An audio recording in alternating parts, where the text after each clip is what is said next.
pencil it, I guess, right? Well, or that was the foxhole one. That was the foxhole one.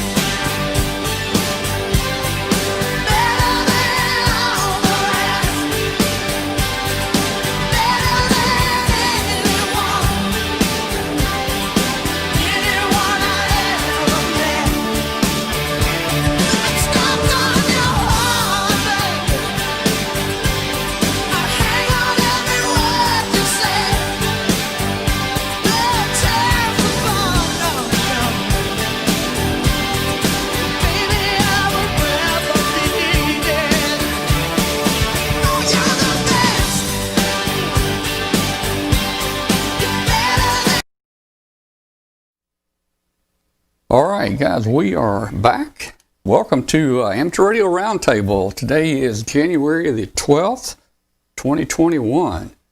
And we are having fun tonight. Katie sent us a note a while ago. She is tied up and can't make it tonight with us, but we've got Glenn with us and we've got Alan with us. We'll probably open the phone lines toward the end of the show here. We're going to give away an antenna to one of our viewers out there today, an HF antenna from LDG. But hey, if you're listening out there on international shortwave on WBCQ on 7490 today, we'd love to hear from you. Send us a note, an email to tom@w5kub.com, tom@w5kub.com. Let us know where in the world you are and how you're hearing it and so forth. This show is about ham radio. And if you're interested in ham radio, amateur radio, this is where you need to be. Oh, man, we have a special guest here tonight. Astronaut Doug Wheelock is calling in. Let me get Doug in here. Hang on here, buddy. Oh, cool. All right. Let's just see who pops in here. This is kind of a surprise tonight. Doug, are you there? There I am. Can you hear me? Doug, I hear you. There you are. Look at this, guys. Doug, space guy.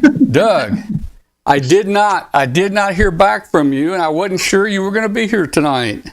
Yeah, is it okay if I just pop in? Say hello? Absolutely, man. Absolutely, but you know what? We may have to make you pop in again later. All right, that's no problem. You may have to schedule it and come back again just because you did this. Oh, absolutely. I'd like to join you every week if I could. All right. Well, hey, man, we are so glad to have you. Guys, this is a pleasant surprise. This is our friend, Astronaut Doug Wheelock. Astronaut, he was the commander of the International Space Station. Well, that's the ISS, right? Did I get that right, Doug? Correct. November Alpha 1 Sierra Sierra. That's correct. And Doug made like thousands and thousands of contacts on ham radio up there.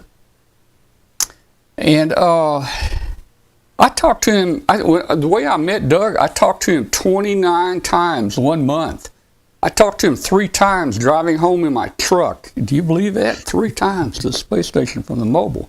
Anyway, he was very nice to take my call that many times. He probably got tired of talking to me.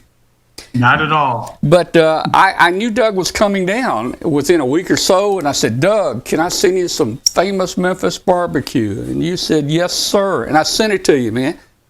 How was the barbecue, Doug? It was awesome. The Corky's barbecue from Memphis, when I was talking to Tom, I was getting toward the tail end of. I think I only had a week or so left, wasn't it, Tom? And yeah, in a 6-month mission, and so, man, I was missing home. I was missing the planet and all the good things, that we have down here. Evidence of life, good barbecue, right? So yeah, So I mentioned Corky's barbecue and then I was having dreams the last few days I was up there in space. And then when we go into a few days of quarantine after we return to the Earth mostly for medical overwatch and some testing and things like that. my first real meal back on Earth was Corky's barbecue. Well, I tell you, Yeah. I hope, and I'm sure you guys have an official taster, right? I mean, they're not just going to give you any food. And I was real concerned that they were going to let you eat barbecue that I sent you. I didn't know that was going to even be possible. Well, they actually didn't tell me about it until we got back. I actually landed in the Soyuz, which is on land in the middle of Kazakhstan under a chute. And so we land this little capsule. And then we go through they get us out and into tents and do some initial medical checks and things like that. And then we fly on a helicopter for about an hour to the nearest local town, nearest town. And I mean, it's really the Kazakh steppe is really vast grasslands of nothing for thousands of miles. And they take us to the nearest town, and we do a welcome back to Earth ceremony with the indigenous peoples there, and they're really just a really amazingly unique ceremony. And then they take us out to the tarmac and stick us on a jet, NASA jet, and they fly us all the way back to Houston with a couple of refueling stops.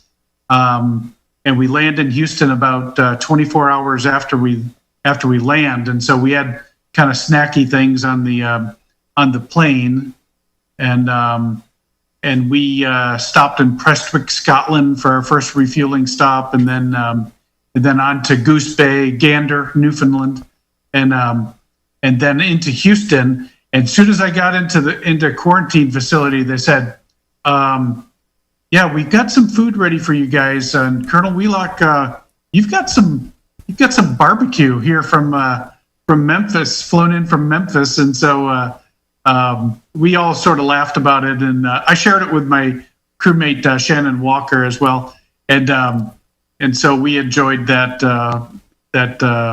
home barbecue from Memphis, Tennessee. Well, that is so cool, Doug. And you mentioned Sharon. Is it Sharon Walker? Shannon Walker. Shannon She's actually Walker. up there now. Yeah, I was going to say she's in orbit right now as we speak, and that's so cool. Yeah, she's up there now. Well, man, it's been a real pleasure to be a friend with you and communicate and talk with you. It's really interesting, everything we talk about. And one of the things that after Doug and I met through the barbecue deal, he must have liked the barbecue so much. He has been with us to Hamcation, I think 7 or 8 years now. And look, there's no Hamcation this year, but Doug, we'll do again sometime. Now, hey, Doug, are you still up in Cleveland? Yeah, I've got an interesting new project that I'm working on for NASA. So you may remember back in the Apollo days, we had they were the Lunar Lander training vehicle and the Lunar Lander research vehicle. I'm getting a little bit of a delay. I'm going to take a second here, Tom, and get off of I'm on my VPN to work. I might go blank for if we just lose a second. you. If we lose you, you can connect back or something. And let me ask Michael Colley real quick. Michael, are you there, Michael?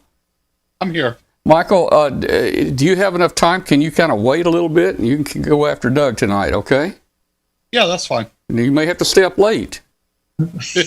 Okay. All right. Well, back to Doug. Hey, Doug, we're back. Doug, I'm so happy. Did we lose Doug? I think we lost him. Yeah, he's reconnecting. Okay, he's lost him. Guys, There he is. I had talked with Doug, and he said, I'd like to be on your show, but there he is. Yeah, I'm back. I wasn't sure. Okay. So, I'm hearing There's some an echo feedback. here. Who's that coming from? Let me look. Can anybody tell where the feedback's coming from? I think it's coming back from Glenn. Well, it looks like I'm up there twice. Oh, Tom, you got me on your screen. I got you. I'm trying to find out who I'm getting the feedback from. It's either Michael or Glenn, I think. I was muted, so it wasn't. Test me. 1, 2, 3. Okay, I don't hear it now. Yeah, okay. Yeah, I think Doug muted himself. I think it's coming from Doug. Oh, So, is it? yeah, I wonder if you got to jump out and jump back in Zoom because you changed your. You said you went from VPN to direct, and I wonder if that screwed up the echo cancellation. Well, we're Okay, gonna I'll dial back in. Okay. Yeah, If you want to have Mike go first, so I don't hold him up, then I can rejoin you guys. How about if I call back in a? That's in 10, fine, 15 Doug. That's fine. If you don't mind calling back and joining. 10, 15 minutes or so? Yeah, that'd be great. Okay. All right. I'll call you guys back here in a little bit. Okay, thanks. Thank you. Okay, all right. Michael? Let's see. Michael, you there, Michael? I am here. We're gonna skip all the preliminary of hi everybody, and we're just gonna jump right in the show. Doug and I had communicated, but he didn't confirm what night he's gonna be here, and it was a big surprise when he came in a minute ago. But I kind of thought in the back of my head he might be there, you know. So, hey, let's talk real quick about Hamcation. We've got Michael Colley with us, W4MCA. General Chairman of Hamcation. And we all know Hamcation is canceled this year, just like many other Hamfest. And also, he has an award we want to talk about tonight. So, Michael, why don't you go ahead and pick it up and just start where you want to. All right. We'll go ahead and start with the award and get that one out of the way. Yeah. Every year we give out what is called the Carol Perry Educator of the Year Award. This award is bestowed upon an individual who has made an outstanding contribution to educating and advancing youth in amateur radio. The award was first awarded in 2018 to its namesake, Carol Perry, WB2 MGP, in honor of her work as an educator teaching students about ham radio. So this year, Hamcation has decided to announce Neil Rapp, WB9 VPG, as the 2021 recipient of the Carol Perry Educator of the Year Award. Cool. And that was Neil, right? That is Neil Rapp. And yes. I've got a picture here I just pulled together for Neil. Yep. And there he is there, looked all shined up there. That's the 2021 Carol Perry Educator of the Year Award right there. Now, this is what, your third year, I think, to do that? It is. Actually, last year, the winner was Melissa Poor, which does a lot actually with NASA and AMSAT and ARIS with students also. Well, that's great, and I read the write up about Neil, and he's I think a science teacher or a chemistry teacher. Chemistry teacher. Yeah, correct. and is really involved with the youth and everything. So great write up. If you guys get a chance, just look up the Carol Perry Educator of the Year Award and read all about Neil there. And Neil, of course, is busy with his stuff that he does on the internet. He's got a lot going. Ham Talk Live, and I know this year he's been really busy with the 2021 Yoda that they're bringing actually to the United States this year. Okay. So this is the third year. Hey, by the way, while we're talking about this, the winner last year, I've been trying to get in touch with her. You know, I met her and talked to her, but I can't seem to get through on her email. Can you give her a email at some point and say, I'd love to have her on the show? She does so much with the space and with balloons and things and her students. I'd like to get her on the show. And we've had Neil on before, a great guy there. What else is on your list there, Michael? We can go over Hamcation Special Edition. Like you said, that we have had to cancel 2021 because of COVID, but we have decided to do sort of a virtual event for 2021, and it is going to be the Orlando Hamcation Special Edition, which is February 13th and 14th, 2021. Can I share my screen? You sure can. Go right ahead. Okay. Probably be a little faster just to go through it from the website. Like I said, the Hamcation Special Edition, February 13th, 14th, 2021. Our biggest thing that we will be doing, we will be taking all of our forums, and we're actually turning them into webinars this year. So if you, a lot of outstanding webinars, it'll be on Saturday and Sunday, from 10 a.m. until 4 p.m. There's some excellent webinars on there. We have split them up into 4 categories: contesting, technology, vendor, and youth. But if you go to the website, all the information is up there. Almost all the webinars time slots are full. You do have to register to attend a webinar. All you have to do is click the little info button over here, which takes you to a second page. On that page, it has the full list of what the webinar is about. And once you do that, there's a register button. You just put in your email and your information. The system will send you an email letting you know how the link and all that when it starts. But please check out the webinars. And one thing that we are doing, anybody that registers and attends at least one webinar will get a free entry into our prize drawing. And we'll talk about that in a couple minutes. All right. All right. So you still got things going, even though you're not going to be there. You're still going to try to do things, right? We are. So that was one of the big things that we're doing. The other thing we are going to do is a 2021 Hamcation QSO party. Trying to get people on the air that weekend to have fun. All the rules are up on the website also. One unique thing we're going to be doing also for some bonus points for the webinar is we're going to have 9 1x1 stations around Florida. And if you contact all 9 of them, you will get an extra 100 bonus points toward the QSO party. And if you see here, the 9 of them actually spell out Hamcation with it. And this is actually being sponsored by ICOM America and the Florida Contest Group. So please check that out. And we're talking about prizes. Here's your chance to win some excellent prizes. All of our prizes has been donated. ICOM is actually one of our platinum sponsors this year for Hamcation. The Saturday grand prize will be a Yaesu 991A. It was donated by Ham Radio Outlet. And Sunday is actually the new ICOM IC705, which was donated by ICOM. About twice a week, we're still putting up prizes. You can go on here and see the whole list of prizes so far that has been donated for the event. You can also buy extra prize tickets. It will actually be a $5 donation to Orlando Hamcation. The purpose of doing this year is every year after Hamcation, we donate in a range of about $15,000 to area clubs. This money keeps those clubs going, funds their repeaters, maintenance on stuff, their activities, field days, stuff like that. And we do know by canceling Hamcation this year, this was going to hurt the local clubs also.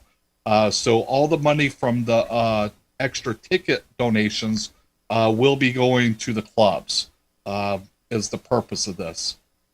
Also, one other thing that we have did, you can actually buy a Hamcation 2021 limited edition lanyard. Here's the photo of the lanyard. We have limited supply of them for a $8 donation, which includes shipping. You can buy one of these lanyards.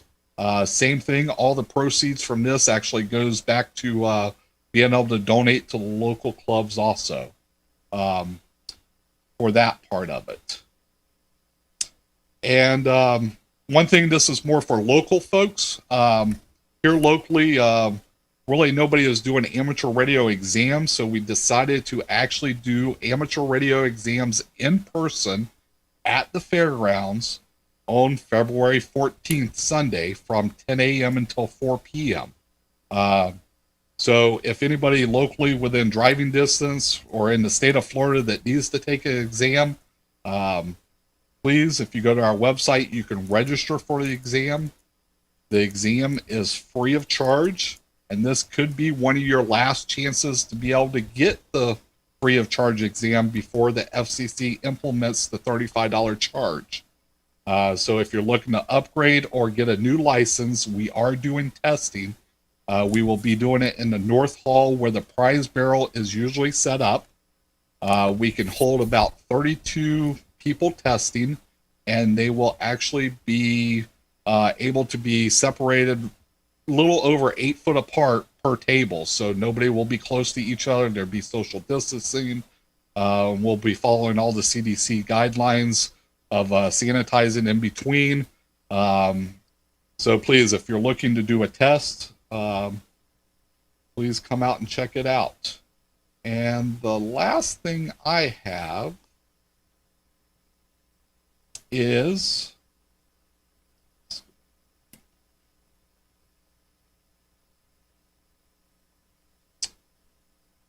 down here on the bottom of Hamcation.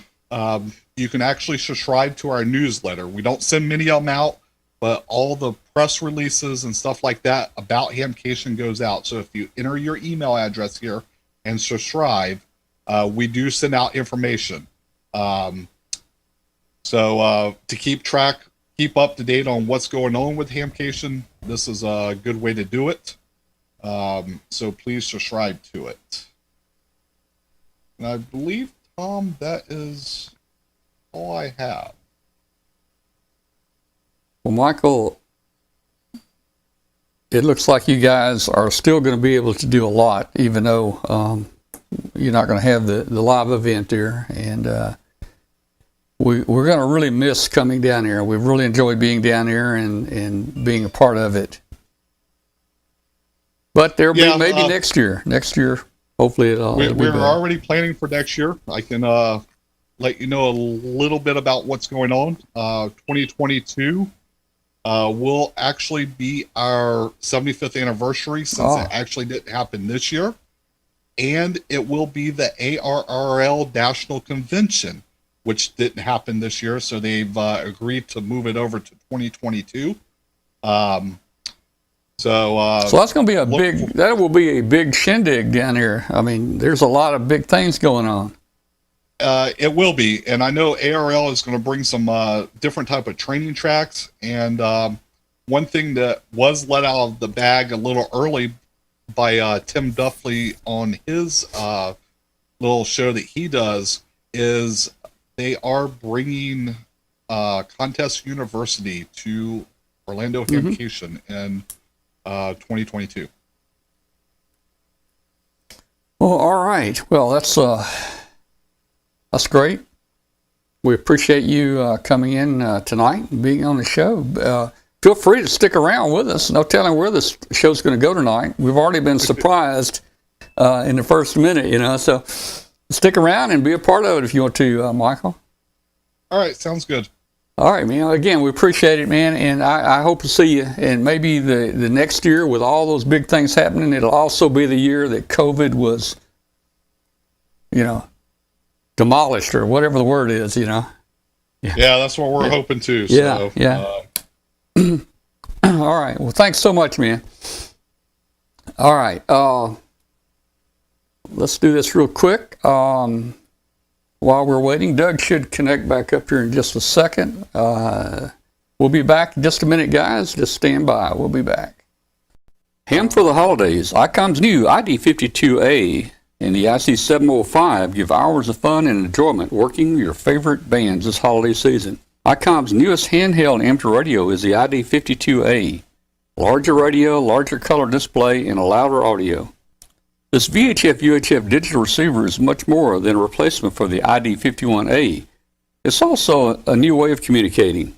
The multifunction D-band D-Star transceiver supports DR mode for easy access to local repeaters based on internal GPS information.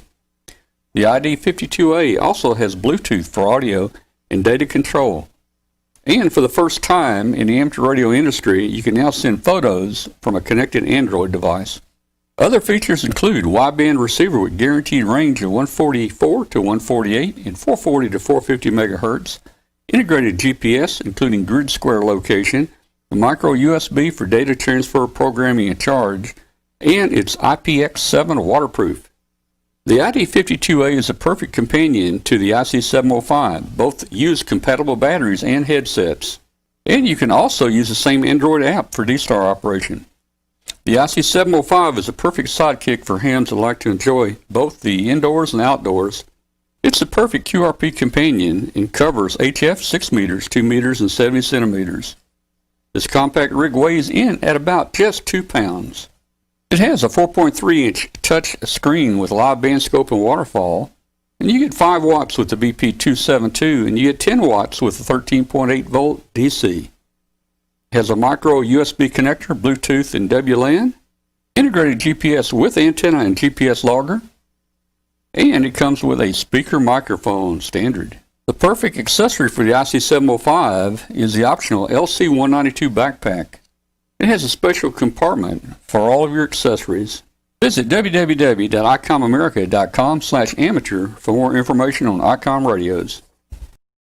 LDG Electronics provides state-of-the-art antenna tuners for every amateur need. From QRP to QRO, fixed stations, portable and remote, an LDG tuner will match your radio to your antenna using our lightning-fast, proprietary tuning algorithms. LDG is a family-owned and operated company dedicated to bringing innovative, quality products to the amateur market. All LDG products carry a full 2-year warranty that is fully transferable. Support is only a phone call or email away. We're always here to help you. Visit us on the web at ldgelectronics.com.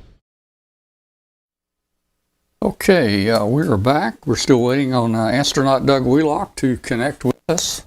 Hey, while we're at it, real quick, we're supposed to give away an antenna. An antenna from LDG. Here's what I need everybody to do. I need everybody to enter something in the chat room. Hit a period, hit enter, type hi, hit enter, because what that does, that refreshes the participants list in the chat room. And we're going to pick a name from the participants list. So right now it's only showing about 15 people that have been most active recently. So hit a period or something, enter something into the chat room. That will refresh the chat, and then maybe we'll pick your name. Okay, looks like people are starting to do it right there. Hey, I got a real quick call out. There's a special person on here tonight.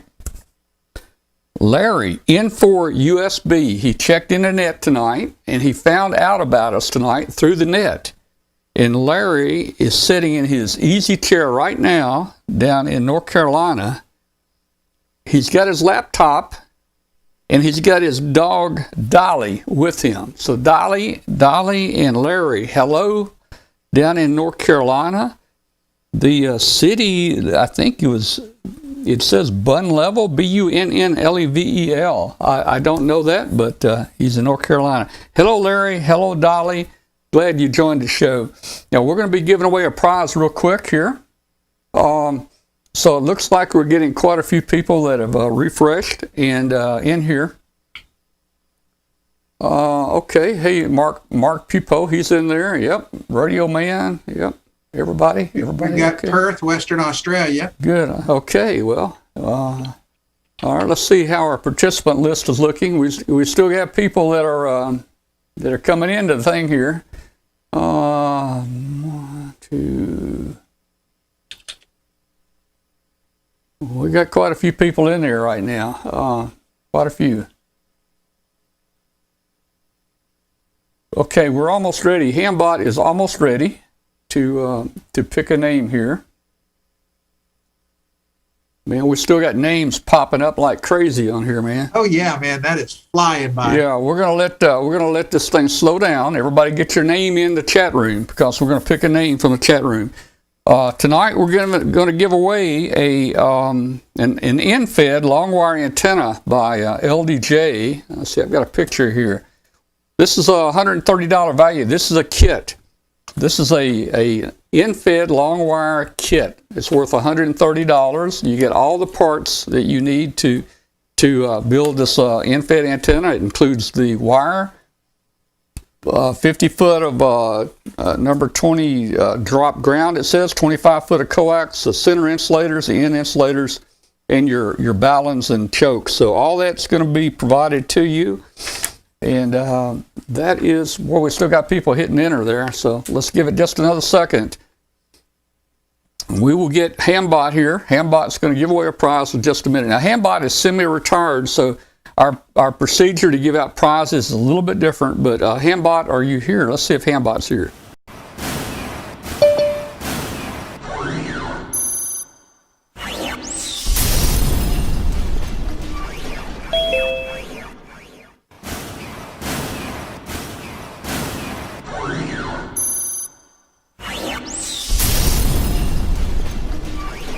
All right. Okay. So Hambot is here. Doug has just joined. I think Doug's joined us. Is Doug there?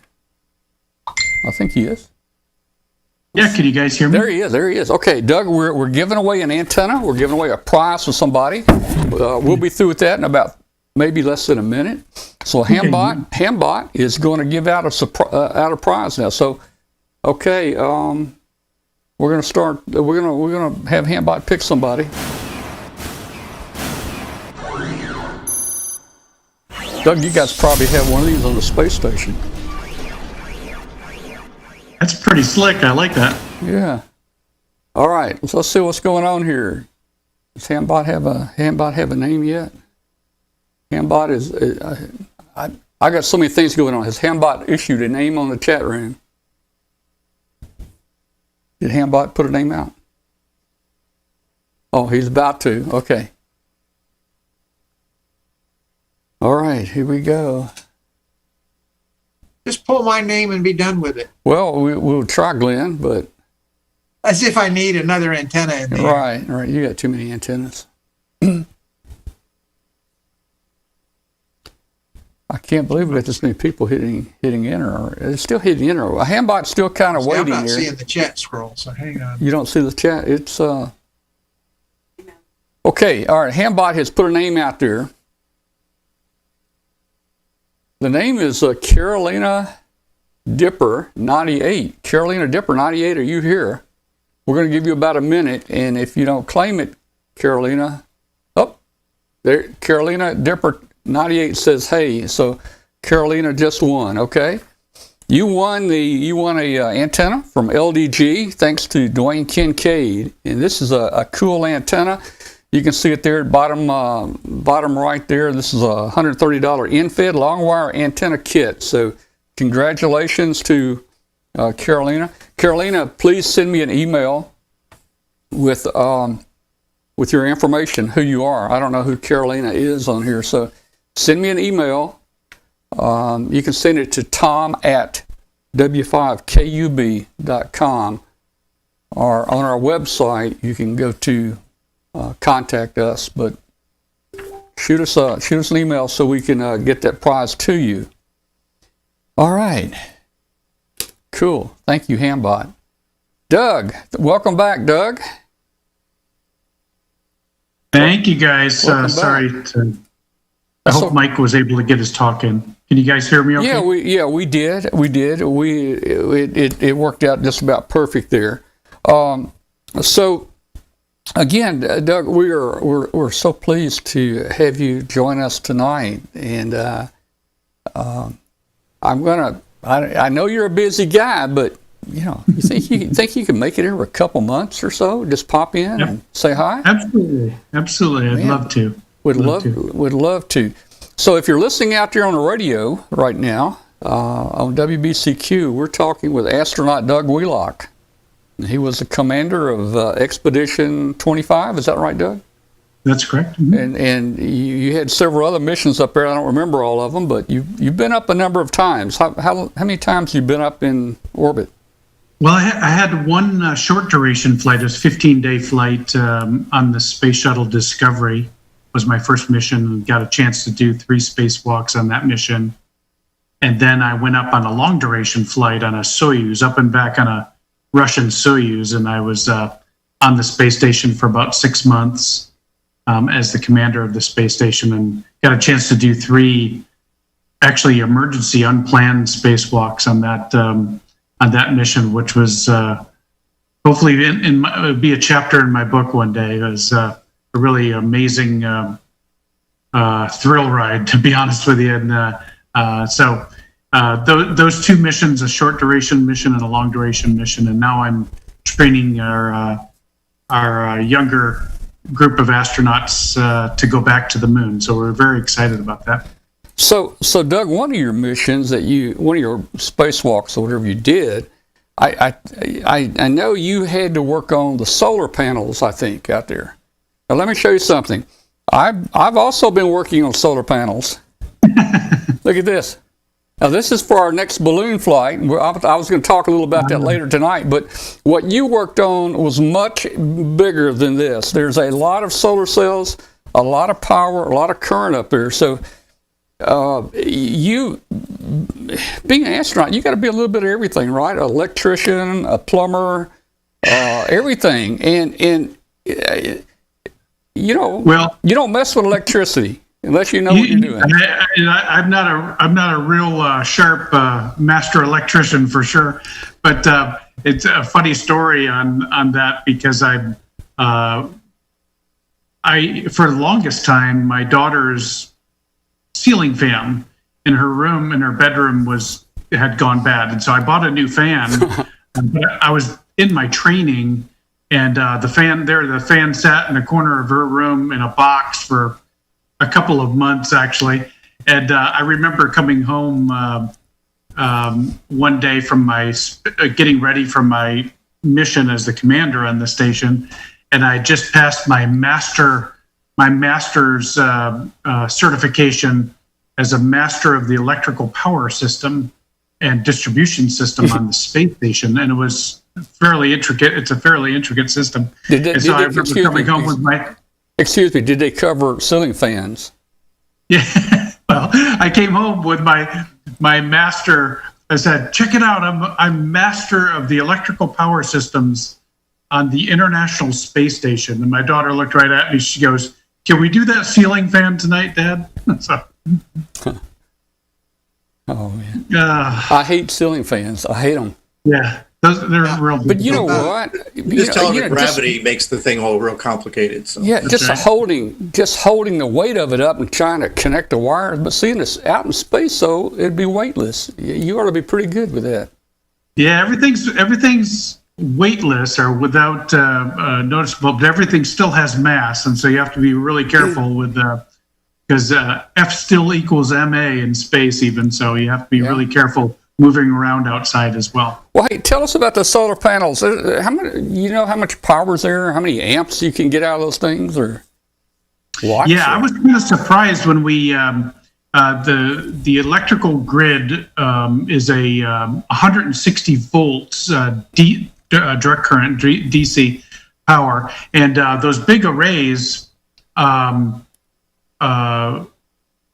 only place that they are able to shunt or control the electrical charge is in the base of those arrays, and so even though it's flopping out there, in our case it was we had a tear along one of the hinge lines, and even though it wasn't fully deployed and there were some torn panels, it still was collecting solar energy and producing electrical current and sending it down through the current strip that's on the side of the and as we were going out to do that array, to fix that array, we had to essentially sew up the solar array with cabling and some sheet metal we had found. We made essentially cufflinks out of this cable that we found inside the space station. And then we went out and essentially put 5 sutures in that solar array to get it deployed. But the scariest moment, I think, and because I had no idea, I was sort of naive to the amount of current coming through the power strip, and but I was going to be operating with we had a 90-degree needle nose pliers that was going to the problem that caused the tear in the array was a frayed wire, a guide wire. And so our initial steps, I was going to grab the bottom of the wire and pinch it with these needle nose pliers. And about 40 feet above me, 40, 50 feet above me on the array, Scott was going to cut the fray out of the wire, the rat's nest that had formed on the fray. And we were just going to take that guide wire out of the equation so we could extend the array. And so, but it has a retractable reel that's at the bottom of the array that retracts that cable, and it's a steel cable. It retracts it at 10 feet per second, which is a pretty strong retraction tension, on the cable. And so before we went outside, they said, "Hey, make sure you hold on to that cable, because if it starts zipping down that solar array, it's going to tear the bottom half of the array and could flop off and essentially tear through your suit." I was like, "Holy crap!" I was like, "So I better hang on to that thing." Yeah. And unfortunately, the needle nose pliers, which are metal, was about this far, about 2 to 3 inches away from the power strip, which is carrying 210 amps of current at 160 volts DC power. So I was sweating bullets out there with operating that close to the array. So. Well, those pliers wouldn't have lasted long if 210 went through them. So. Yeah. That's right. Yeah. I was thinking to myself the whole time. I was thinking to myself, now what's going to happen? Am I going to be just like kind of like become part of this array, or what's going to happen with it when the pliers probably would. They would probably have been out there forever, man. Yeah. Well, look, hey, what the dark astronaut. Yeah, that's right.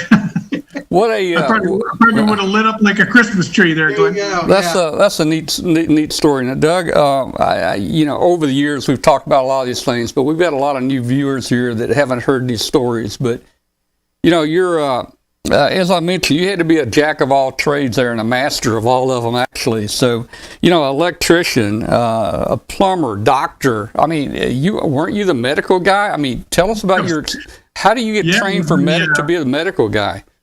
Every mission we have, we appoint someone to be the chief medical officer for the mission. This was a 6-month mission, and I was going to be the commander. And normally, we do have a lot of MDs, a lot of medical doctors that are in the astronaut program, both in the U.S. and our Russian partners and our European partners as well. And so they normally, if there's an MD on the flight, they'll assign that person as the chief medical officer. We didn't have an MD. We had a couple of engineers, a couple of life scientists, and they said, "Well, you drew the short straw. You're going to be the commander, so you need to be the chief medical officer." So they put me through 3 weeks only of training down at Herman Memorial Hospital in Houston at the Level 1 Trauma Center. In Houston, I spent 3 weeks on 12-hour shifts, being supervised by the trauma surgeons there and a NASA surgeon, learning how to suture, how to remove an appendix, how to do a catheter, draw blood, of course, and it was how to operate the tricorder. Baptism by fire. Yeah. So, Doug, do you think if you had someone had an appendicitis attack, were you prepared to take it out up there? Yes, I mean, I had to be able to feel confident that I could do that if for some reason we couldn't get back to Earth in time. And you have all the tools you need, and yes, we do have a full set of operating tools, equipment on board the station. We have a little operating table. We have so we have it all up there. And I was kind of hoping, gosh, I hope I don't have to. And I told my crew when I got finished with my trauma training and I got my certification. And then, of course, we have telemedicine. We have a lot of doctors on the Earth that we're working with as over video conferencing and telemedicine and things like that. But I said to my crew members, 3 of which were Russian cosmonauts, and I said, okay, here's the deal, guys. It's like, I'm your doctor on board, so it behooves you all to stay healthy and stay safe, So. All right, so I want to move on now to one of the other jobs you had. Let's talk about plumbing. Now, my understanding, if anybody watches The Big Bang TV show, we know who invented the toilet for the space station. I think that was Fruit Loop, wasn't it? That was Fruit Loops. And I want to talk about the call signs again here in a minute. But I remember that, Fruit Loops. So Fruit Loops invented this toilet, but you had to you volunteered to be the plumber one time just to get out of some chores, I think. Yeah, that's right. I was up there in my 6-month mission. We were about a week and a half in, a couple weeks in, and I was up there. I had the good fortune of being there. The two other U.S. astronauts were two brilliant women PhD scientists. Shannon Walker, who's up there now, PhD in science, and Tracy Caldwell Dyson, who is also a PhD in life sciences, and both brilliant. And I'm an engineer by trade and a pilot, so when I had my hands inside the glove box doing any kind of scientific research, I was, again, sweating bullets, just hoping I was kind of, I felt like I had, 10 thumbs trying to do the science. And Shannon came to me one day and she said, "Hey, the potty's broken." And I said, "Well, we got to fix the potty." She said, "If you fix the potty, I'll do all of your science for the rest of the day." I said, "That's a deal." And so we did the floating high five, and I went off to do I grabbed my toolkit and called Houston and said, "Houston, we have a problem," and pulled the panels off and did what we refer to as the dumpster dive back behind the potty, and it took me about 90 minutes. To fix the potty, but I figured out in that 90 minutes that if you're on a spaceship, like trapped on a spaceship, and you can fix the potty, you're like Lord of the universe. That's right. Surely though, you have a backup potty, right? We do. We do now. We have a potty in the Russian segment, so we do have two potties on board the station. Okay, well, that's great. You mentioned Fruit Loops. They also have the door outside. You can just go there. We do have the outhouse, Glenn. That's right. And, so I bet it's pretty cold when you open that little door there and you sit down on it right there. But anyway, you mentioned Fruit Loops a minute ago, and that gets me to your call sign, your name that you go by. Now, Doug, you're a superhero, man. You're an astronaut. You're a hero. You're a manly man, and all that.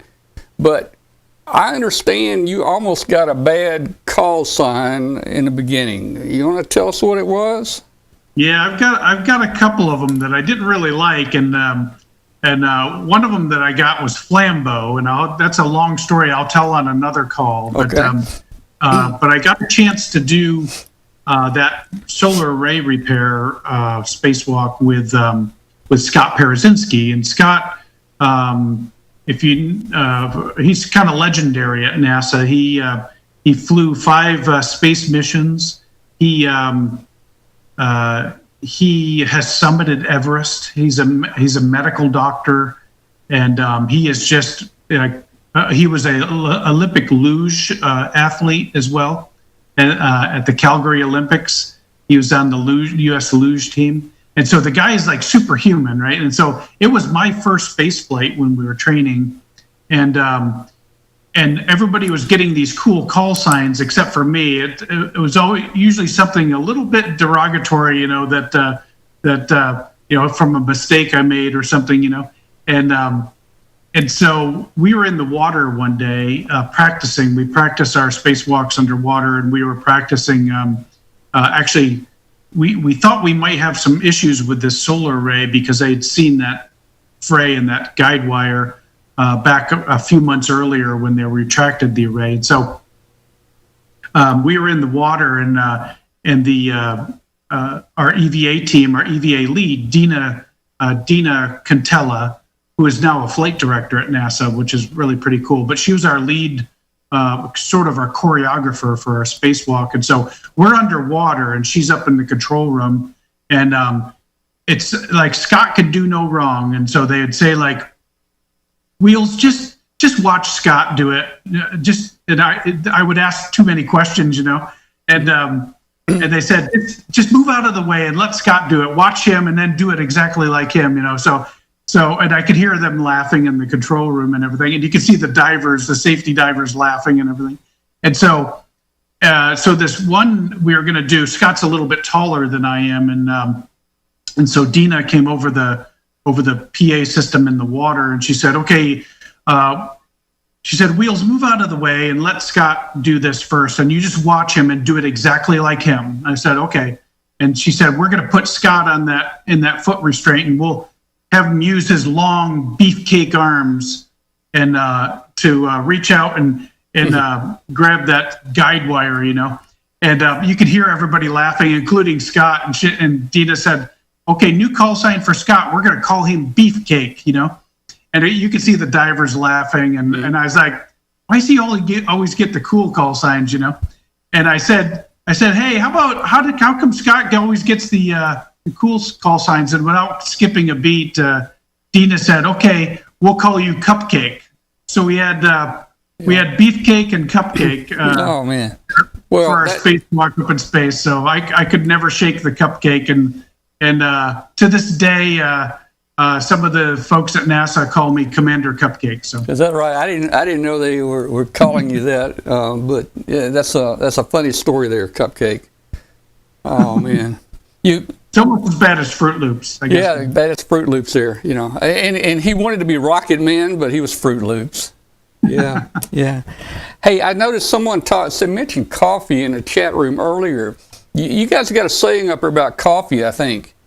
It's something about today's coffee. I've got my coffee mug here, too. You can hopefully you can see this, but it's, let me move it over so you can. Yeah, we can see it.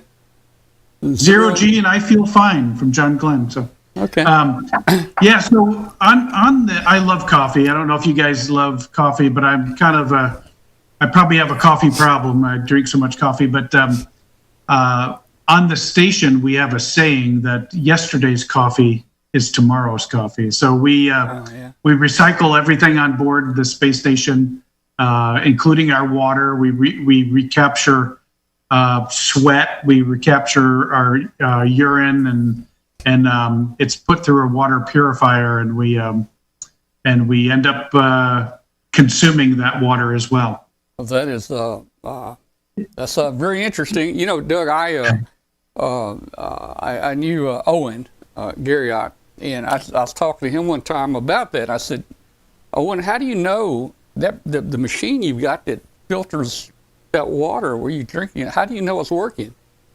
And I said, does it taste funny? And I was trying to make a joke with him. And boy, he came into a real scientific explanation.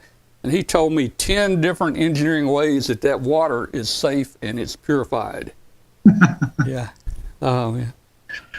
I just accepted it. But I thought, I'm stuck here. So, yeah. So it's kind of like, what choice do you have? I want my coffee. Therefore, I'm willing to take the risks. That's right. That's right. That's right. Oh, man.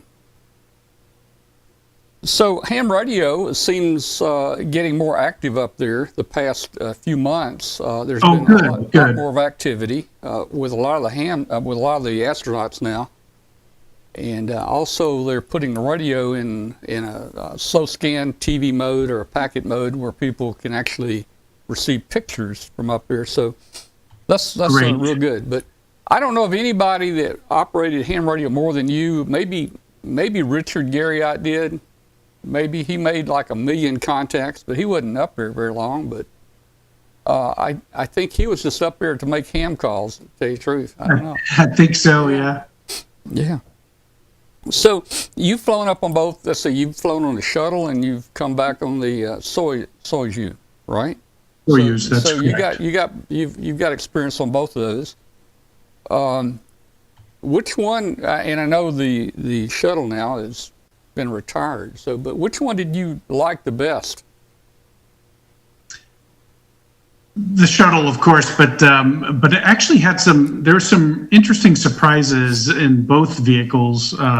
Launch and then landing, of course, coming back through the atmosphere is an interesting ride in any spaceship you come back in, but a much different experience from the space shuttle to a capsule type design.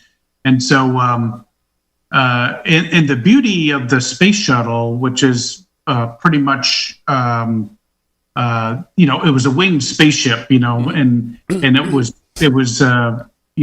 just light years beyond its time.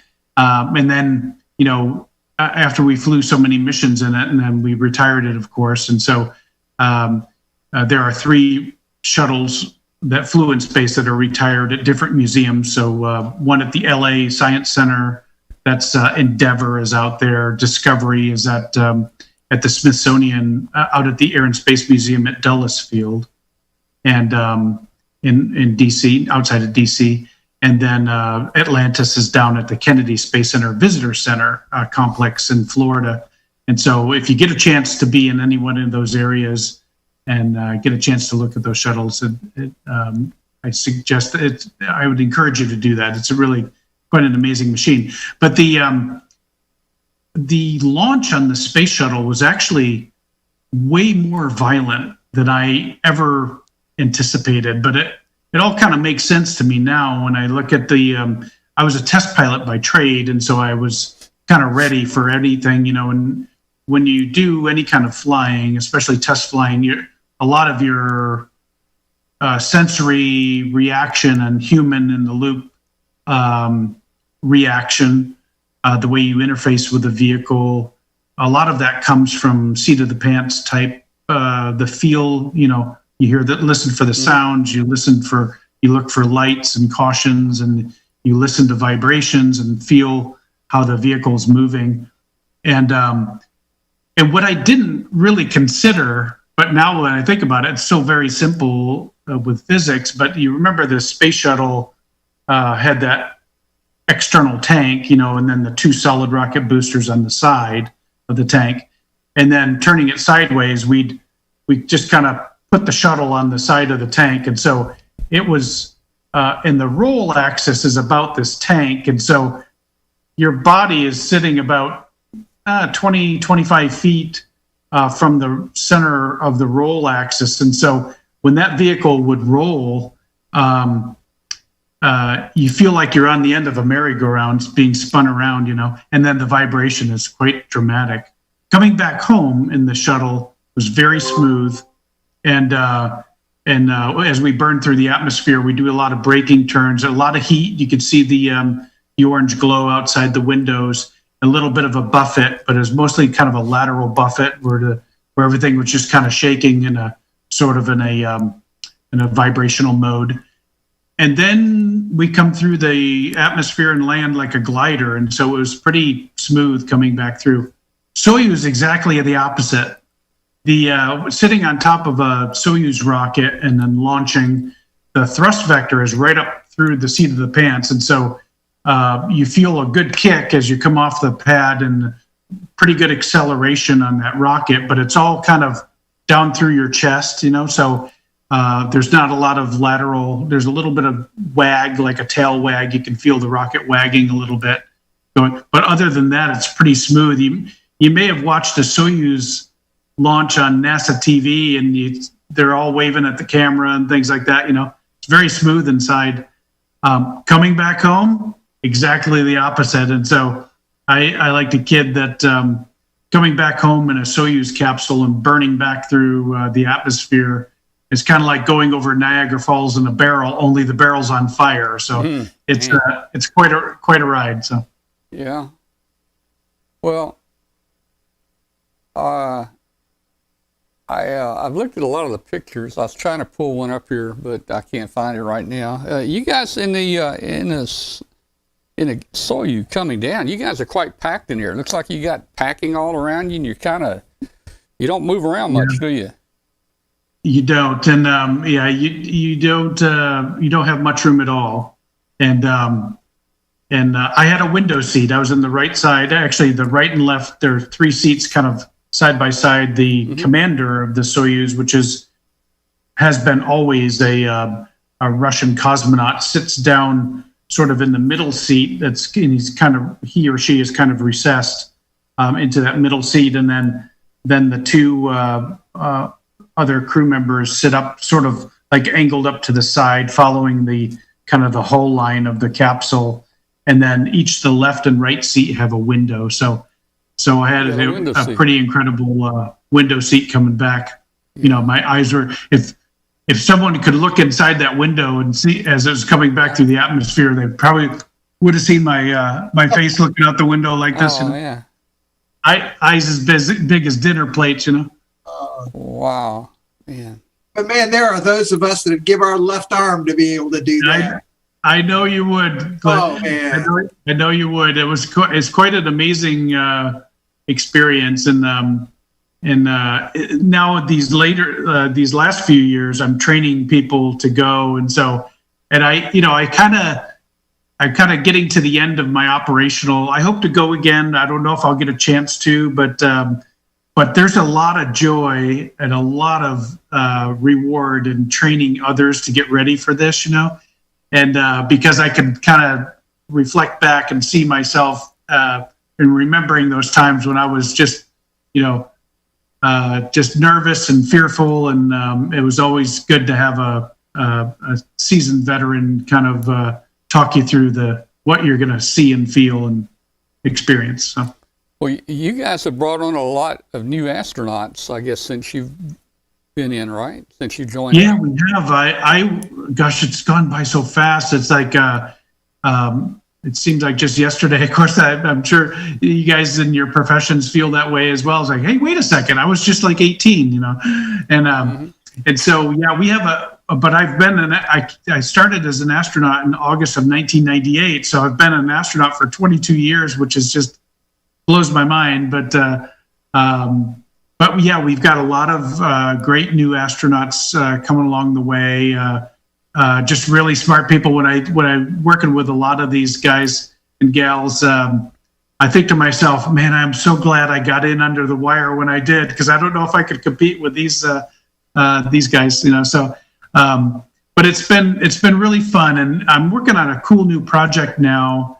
We're going back to the moon, and our marching orders are boots on the moon in 2024. So I'm trying to figure out how we properly train people to land a craft on the moon, and then get out and do spacewalks on the surface and everything, using today's technology to be able to train, have both fixed-based mock-ups, full motion-based simulation, and then like some sort of flying craft that we could put people in that can replicate the dynamics of the lunar environment. And so I'm going to be test flying a new vehicle here coming up this summer.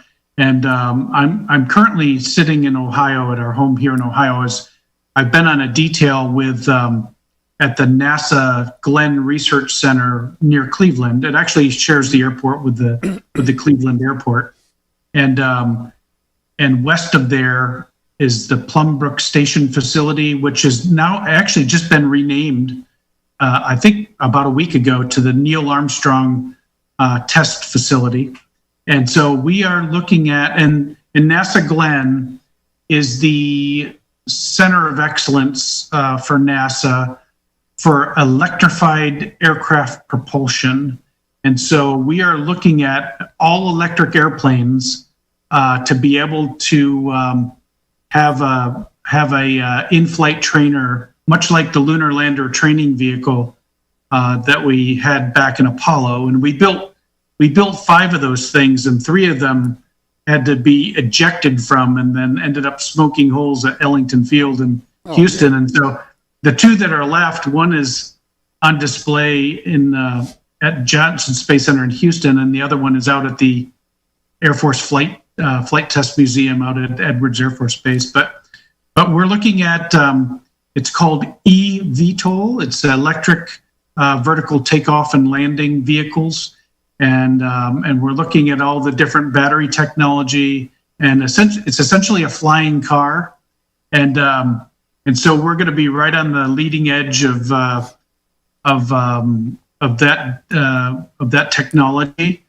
And the real interesting thing, Tom, that I wanted to mention to you is that we're going to be doing our testing out of Wright-Patterson Air Force Base, the Air Force Research Lab right there in Dayton. And so I'm going to be down flying out of Springfield Airport, just east of Dayton, and out of Wright-Patterson. So when the Hamcation gets fired back up in Dayton, I'll be right there with you. Well, we'll be sure to have a spot for you there. You know, Doug, you're talking about now the new technology that you're looking at for this. Back when Apollo went up, that was pretty crude technology back then. I mean, the computer was like a gift card or something. I mean, it wasn't much. Yeah. I don't see how they did it. I can't even imagine. As I was going through, we just did a months-long feasibility study looking at different concepts, and I kept thinking back, because one of the what we used as a baseline is taking those old LLTVs. You could just Google the LLTV, and you'll see pictures and things on there. The Lunar Lander Training Vehicle, and then there was a LLRV, which is a Lunar Lander Research Vehicle, and you take a look at those, and Neil Armstrong actually punched out of one of them.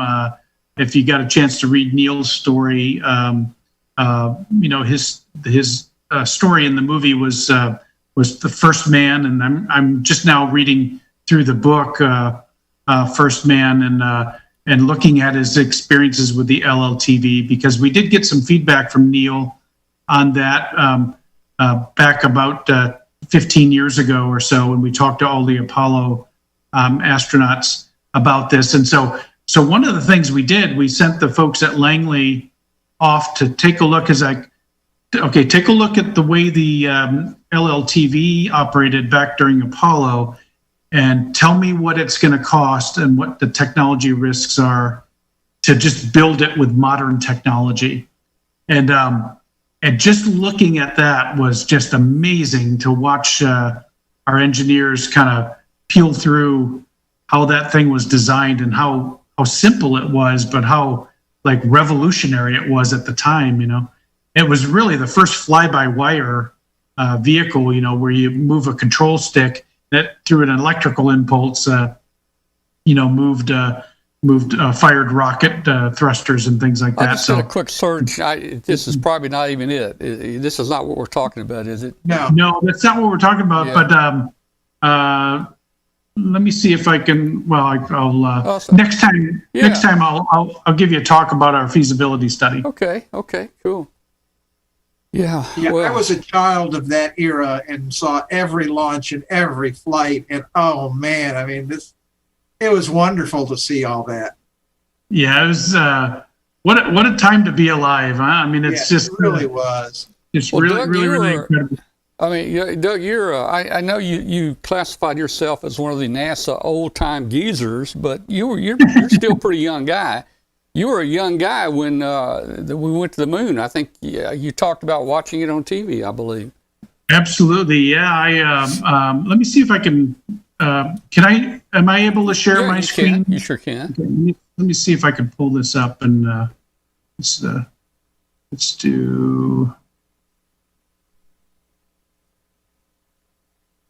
I want to share. I don't want to do my entire screen. I want to do. Oh, come on. Let's see all the NASA secrets. Well, it looks like in addition to being a master electrician, you're also a master Zoom person here. Yeah. Yeah. He's got the UFO files on that other screen. We want them. Yeah. But, can you see my screen? No. Yeah, I'm seeing. Oh, there you go. That's it. Yeah. Got it. I remember that. Yeah, that's the. Can you see that? Yeah, picture? I saw that. I saw some of the tests, I think, where they ejected out of it, or something. Yeah, that's the LL TV, which is the Lunar Lander Training Vehicle. We built 3 of these, and there were 2 ejections out of those 2 vehicles. There's one left, and it's on display at a building in kind of a museum piece on the ceiling. It's actually displayed on the ceiling of one of the buildings at Johnson Space Center in Houston. And then we built two of the LLRVs. But anyway, that's let me stop sharing here and see if I can. I hope I didn't mess anybody's screen up. So okay. So, but I don't see you. You're not there. Okay, let me see what happened to me there. I stopped sharing. Do I need Camera to? back on. Yeah. Oh, well, there we go. Yeah. Okay, let me cancel that and just turn the camera back on. Yeah, Zoom gets a little quirky sometimes. Yeah, we usually do. You guys see me? I don't see me, but No, looks like you're No, in the not yet. darkness. Looks There like you you're are. in the darkness of outer space. There you are. You came in here. Came in. Well, I see. If I had been doing that during the show, Doug, I'd been panicking right now because everybody's watching. But No, I he guess can an do an astronaut, appendix. you got There is that no cool- need for him to panic. Yeah, you got okay? that coolness. Tom, we could put a man on the moon, but we can't.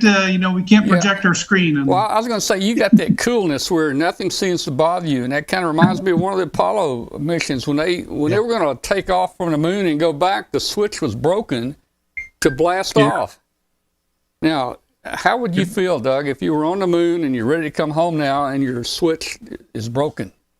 you gotta figure out how MacGyver would do it. You know, you Right. just gotta, have to. I think he used a ballpoint pen or something to trip it. Yeah. Yeah, that's right. That's right. All you do is you open up that drawer that says paper clips. That's right. Got one of those locks on it. You open that and you're set to go anywhere. Yeah, Doug, tell us, I would imagine, I'm guessing that you guys have duct tape up there. Oh yeah. Do you use it a We lot? have lots and lots of duct tape on the station. They got duct tape. They got a 3D Yeah. printer. Okay, they can do anything. All right. Yes. Well, Before too long, I imagine we'll be 3D printing duct tape, maybe. So I don't know. maybe. I don't know how you get the sticky on there, but that's cool. Now, tell us a little about the space station there. It's getting pretty old, man. Does that thing leak any? You got any leaks in it? Oh goodness, it's leaks like a sieve. Not really, but we have experienced over the last several months a leak. You probably may have seen in the press. We've been trying to track down a leak, and we think we've identified the module it's in. It's one of the older sort of docking adapters in the Russian segment, and so I think it's just sort of past its useful life, and so we just make do with what we have. We do have leak sealing. Interestingly enough, since the station has been going sort of continually inhabited by humans for 20 years now. We just went over the 20-year mark, and fortunately, the unfortunate thing is all of that technology up there is 20, 30 years old, and but all the technology we use to fix it is modern technology, and so our leak detection and leak sealing materials and things like that are newer materials, and so we've been able to kind of hobble along with the modern technology, how to detect and assume it's not a bucket full of Flex Seal. Well, Flex Seal might do it. Isn't that? I'm thinking to myself when I see that guy on TV with that Flex Seal, I'm thinking like, let's just ship up a couple of gallons of that stuff and just kind of paste the wall of that module. And Doug, another thing, it takes you back to like the refrigeration.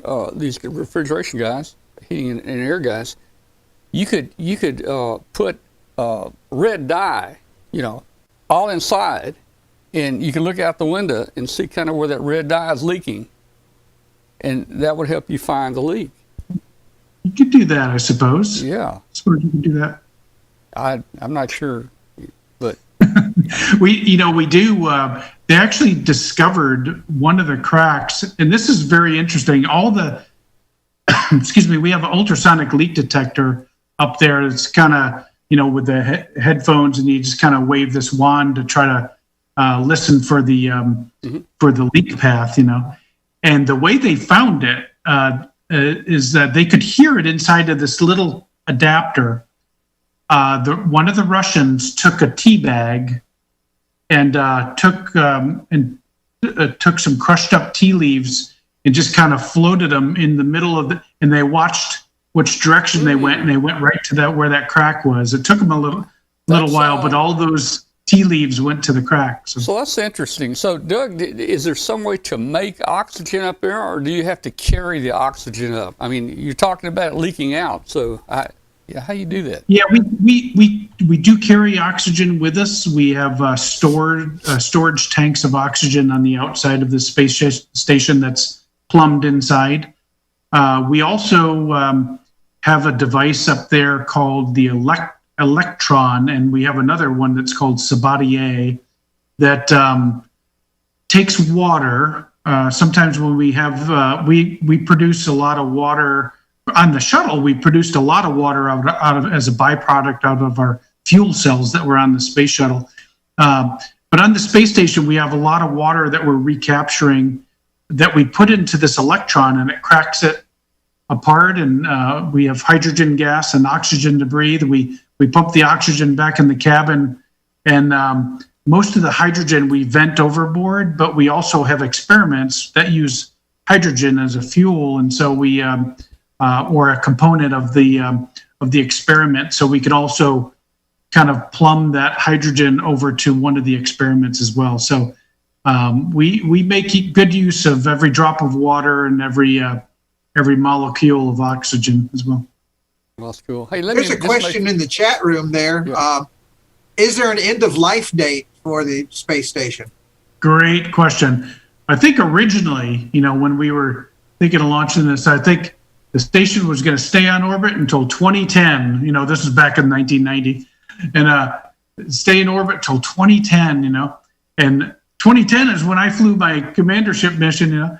And so here we are, 2020 and 2021, and the life of the station has been extended to 2025 now, with the anticipation that we'll get further extension out to around 2030, something like that. So, like I said,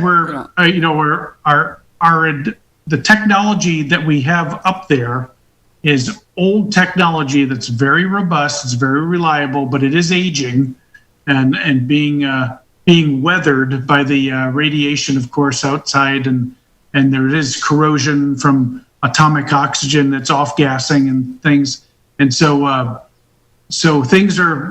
things break from time to time and go bad from time to time. So we where the technology advancement comes into play is in detection of those faults and repair and replacement of those that hardware as well. It's kind of like the B-52. They're over 50 years old. Yes, there you go. Still updating them. They may be flying at 100 years old. I don't know. Yeah. There you go. Yeah. And there's young kids right now. I'll call them kids in the Air Force flying the B-52. That's as old as a grandparent of theirs. So yeah. Let me make a quick announcement here. If you're listening out there on International Shortwave, we're talking to NASA astronaut Douglas Wheelock. He's with us tonight, and it's been a great conversation about ham radio and space and all the things going on up here. Let's see. We got Bill coming in. Let me admit Bill.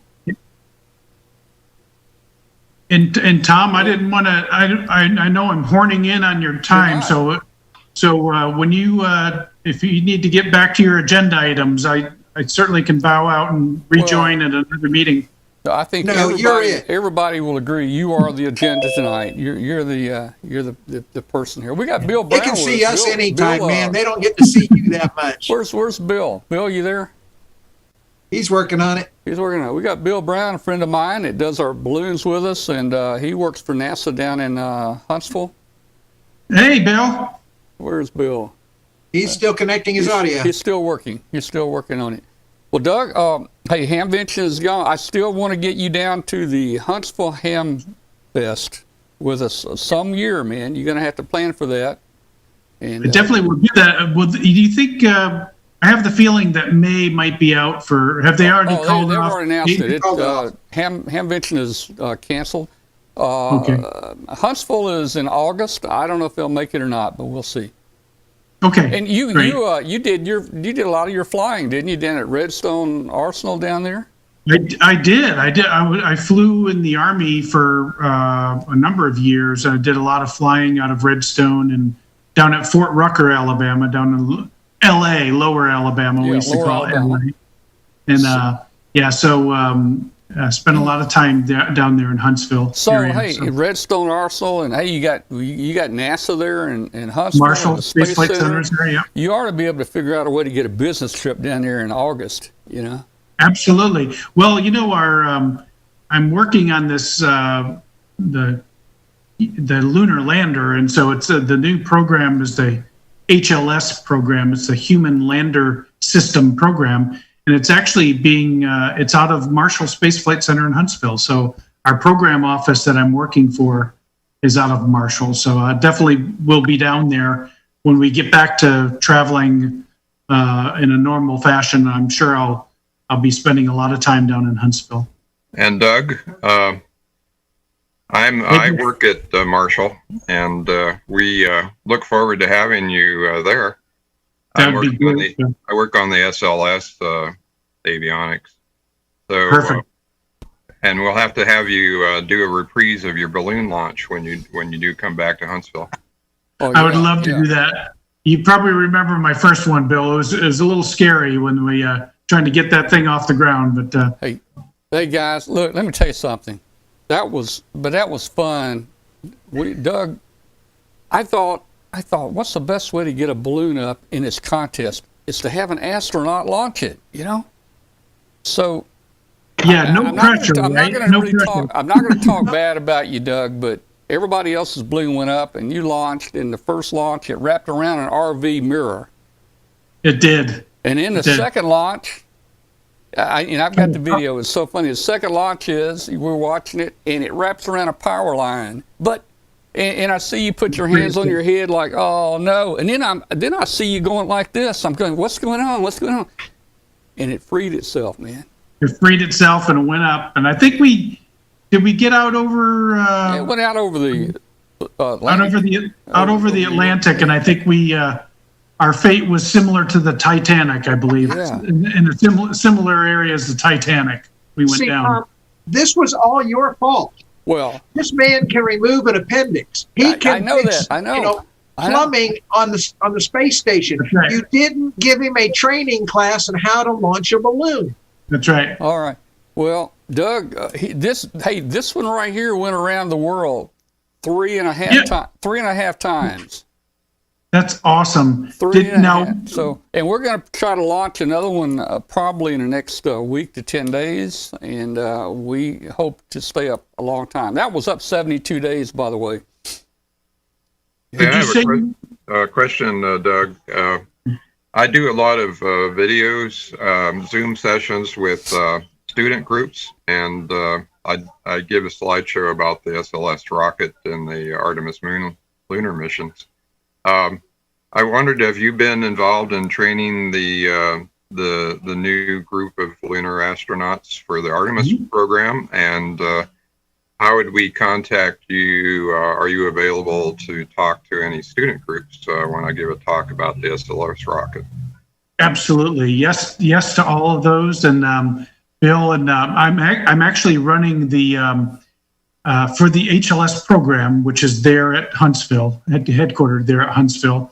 I'm chairing what they call the JTP, the Joint Test Panel, for the 3 providers. We have 3 providers right now that are we're actually in the blackout period now, so I can't say a lot about the providers, but there are 3 companies that are vying for to build the lunar lander, SpaceX, Dynetics out of Huntsville, and Blue Origin, which is the Jeff Bezos company based out of Seattle.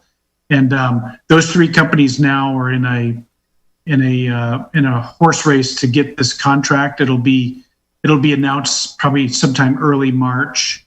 And I'm chairing the joint test panel now to build that lander. And so it's great fun. And so I spend a lot of time. Right now, I'm up near NASA Glenn because we're doing a lot of our initial research and some propulsion testing up here at NASA Glenn. So I've been up here and kind of shuttling between here and Houston.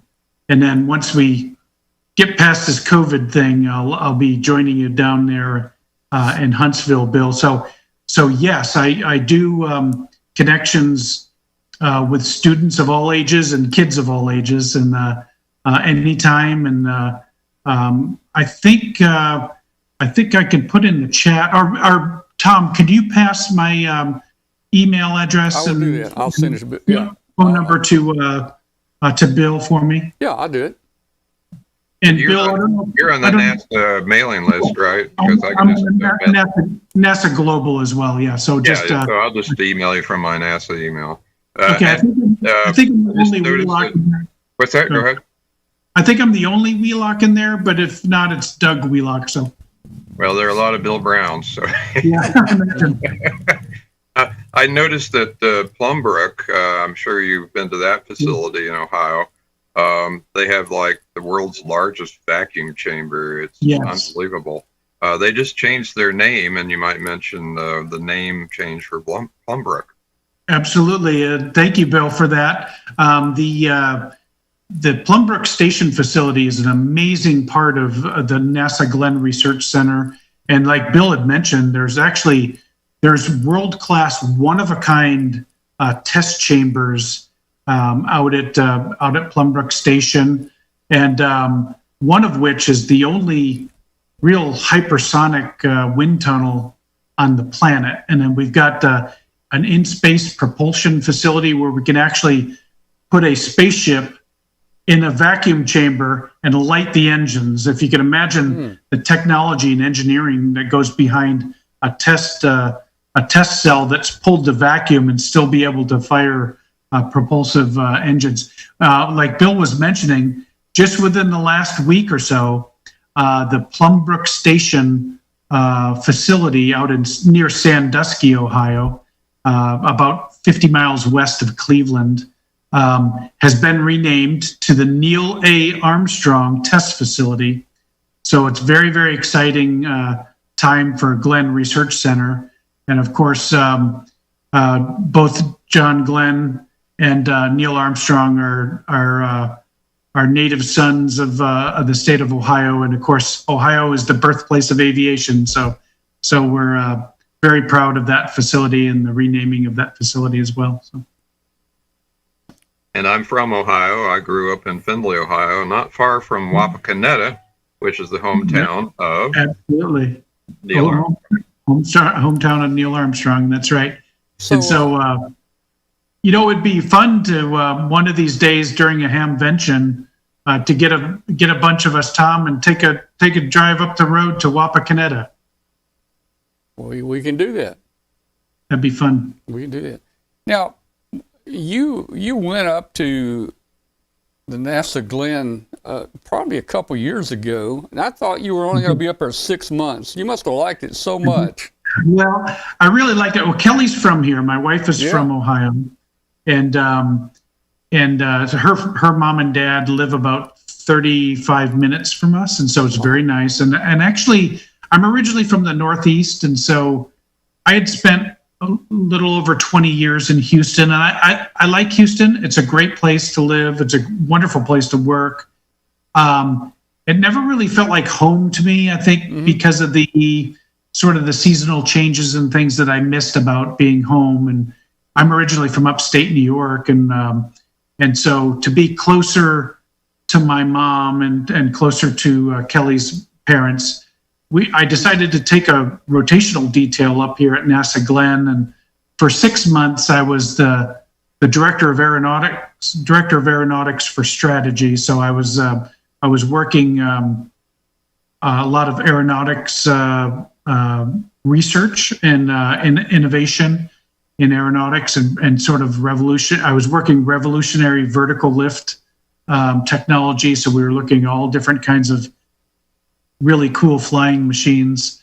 And I did that for 6 or so months. And then I was the director of safety and mission assurance out at Plumbrook Station for our testing out there for about 8 months. And then COVID hit, and my plan to be the director of strategy for NASA up here kind of fell off to the side a little bit. And they called me back home to Houston, and they said, "How would you like to lead us back to the moon?" I said, "I'll do that. I'd like to do that." So they made me chair of the. I was reassigned back to I'm actually back in the active astronaut office, but on detail to the Human Lander System program. And so I'm working a lot of the research on the flight vehicle up here from Glenn Research Center, but also working with the other NASA research centers to develop the landers and develop a in-flight trainer to train on the lander. So you were a test pilot. You've flown a lot of different things here. Isn't there some special NASA plane? There's only 2 in the world. You know what I'm talking about? Maybe. Oh yeah. Is that something you can talk about or not talk about? Yeah. So actually, it's got an interesting history. The WB-57 is actually older than I am, and so. But a lot of times when we think of NASA, I got my badge here, so let's see right here. So when we think of NASA, we usually, when the greater American public thinks of NASA, we think of little n, little a, big S, little a, because we always think about space. But aeronautics is the first A in NASA, and of course all of us that do space flight owe our gratitude to the pioneers that came before us in aeronautics.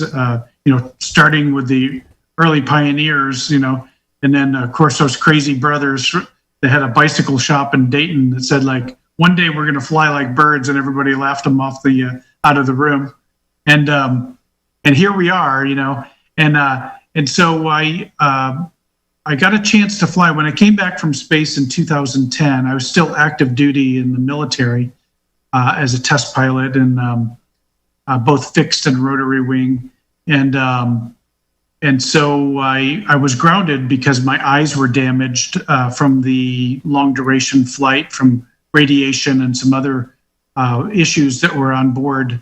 We had on board. My vision was damaged, and so I was grounded from flying with NASA, but could fly airplanes. And so I signed up for 3 tours of duty in Afghanistan. So I spent the good part of 2011 and 2012 in Afghanistan as a commander over there of what we call as a ISR task force. It's a intelligence, surveillance, and reconnaissance task force. And so I spent a good bit of time over there in Afghanistan flying a interesting machine, the WB-57. There's only 2 of them flying in the world, and NASA has both of them. And we were using it for high altitude reconnaissance. So that's about all I can say about it. Yeah, I understand. That's a cool story there. Well, Doug, I don't want to keep you just all night, man. I mean, we could talk to you all night, but I feel honored that you were able to, carve out some time for us tonight and meet with us and come on the show. My pleasure. I'll go ahead and sign off and let you guys talk about other agenda items, but I do appreciate you letting me join you. And Tom, let's stay connected, and I'd love to join you for future meetings. Just to even pop in, and Bill, let's connect on email, and what I'll probably do is call in somebody from Houston to help us out with scheduling and things like that, with different schools and groups of students and things like that. So I have a school in Australia that would like to talk to an astronaut, and I'm going to give a talk about the SLS rocket. I work in SMA actually here in on the SLS rocket. Very cool. And Very you cool. won't believe how many of my coworkers they have a hard time knowing the full definition of the acronym NASA. That's You're right. one of the things I do is I go through all the documents we produce and I look at the acronym list, and it is often misspelled. They call it the National Aeronautical and Space Association, and all kinds of things like that. So that's always a good trivia question to see who can know the exact definition of what NASA means. Right. All right. And yeah. I'm sorry. I was going to say thank you again, man, and we want to have you on again maybe in a month or two if you can swing the time. And hey, if you want to just drop in like this, that's fine. You know, we're always welcome to have you in here, man. You're special for our group. Well, I love working with you guys, and it's been a real blessing, and I'm starting to really appreciate the simple things in life these days, and so I really appreciate you guys, and I treasure your friendship, and I learn more and more every hamvention I come to, and so. One of these days, I'm going to upgrade my ticket, you know, to be a little bit higher level. I feel kind of like the private first class when I join up with you guys, you know. Well, let me say this. All of us here probably outrank you in ham radio as far as license, but you outrank us because you're an astronaut. That's I appreciate that. No, Hey, anybody that can clean and fix a toilet in space right. should be given an automatic That's right. extra. Absolutely. I think there should be some kind of medal or something for that. Exactly. A medal made from one of those potty cans, you know, that I had to fix. I mean, that's just the true definition of taking one for the team. Yeah. You gotta So, do it. Doug, you need to get back down and make another trip to St. Jude. Your room upstairs your room is ready for you if you want to come back. You know. Absolutely. And, let's. you know, hey, if you and Kelly want to come back, we'll take care of you. You can have you have your choice of a truck or a car. Okay. Okay. I'll let you have your choice, whichever one you want. You know. Does the handheld ham come with it? The truck has radios in it, so you can take that one there. And hey, say hello to Kelly for us. I will. We miss her, and thanks again for being with us tonight, man. We really enjoyed it. Okay, thank you guys.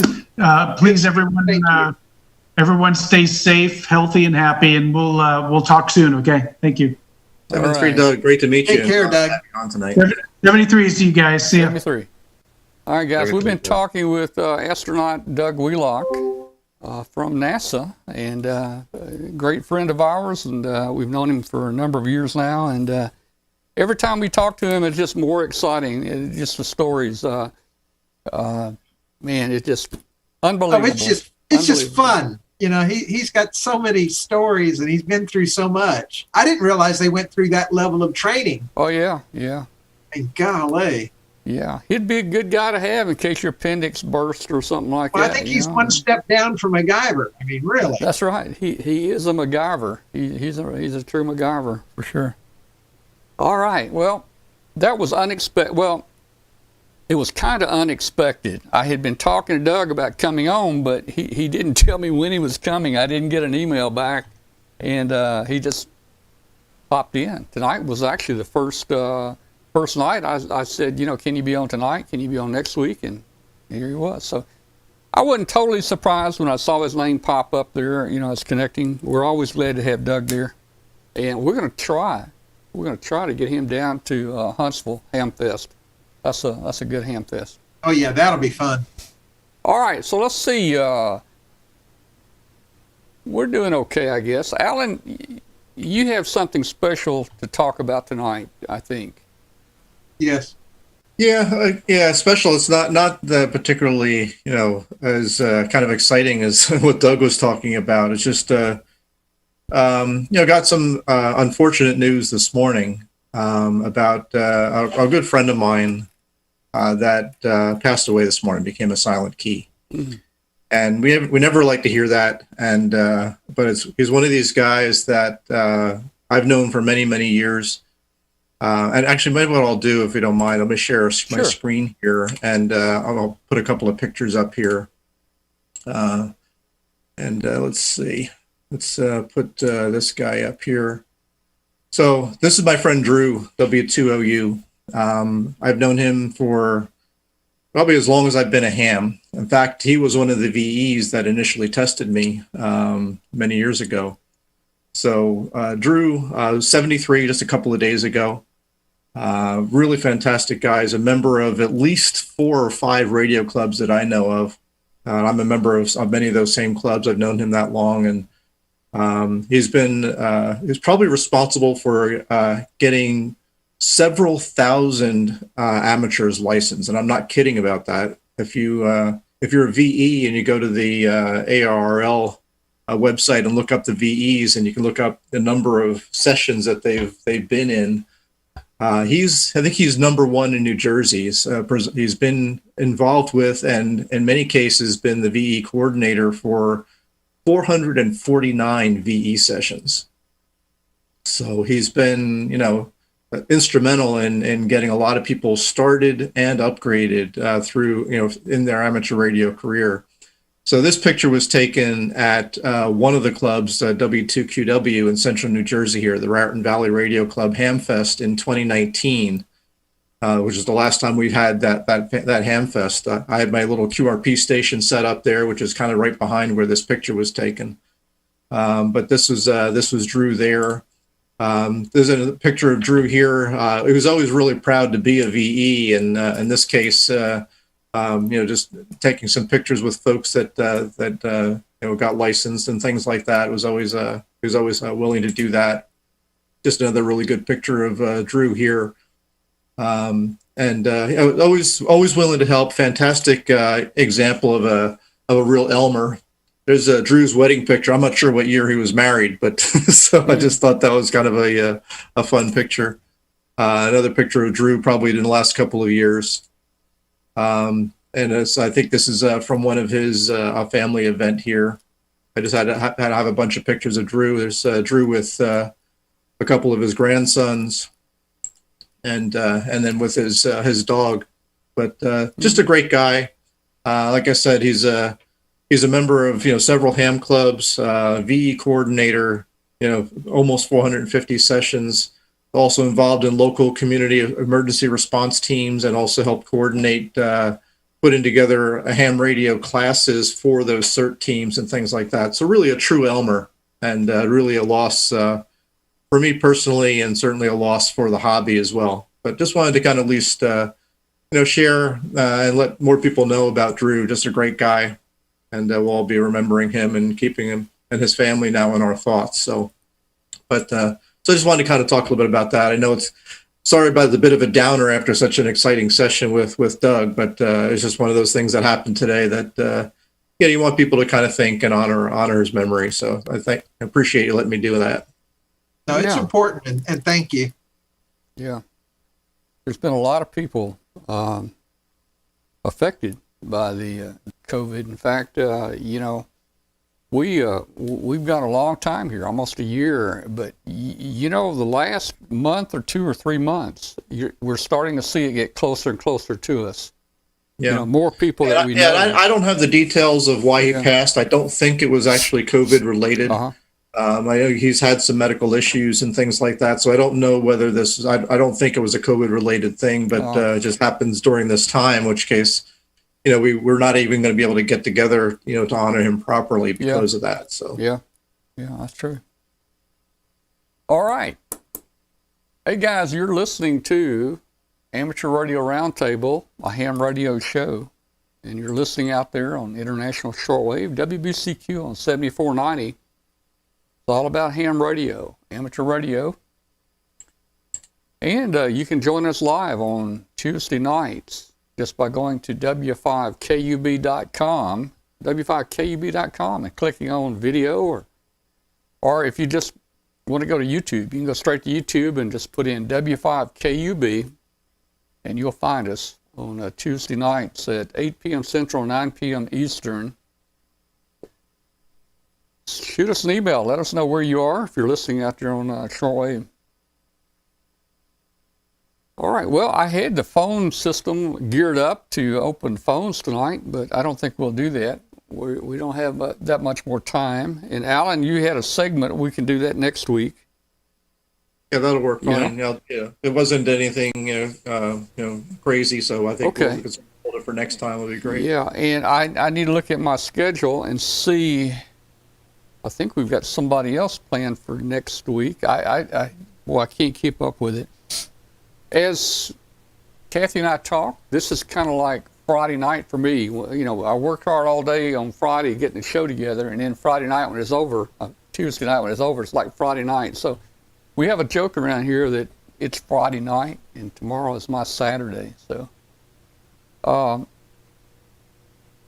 we just want to thank everybody that's helped us here. Help us get the word out about the show each week, and if you see our posting in Facebook, share it, send it out in Twitter or whatever other social media you have. It helps us to get the show out.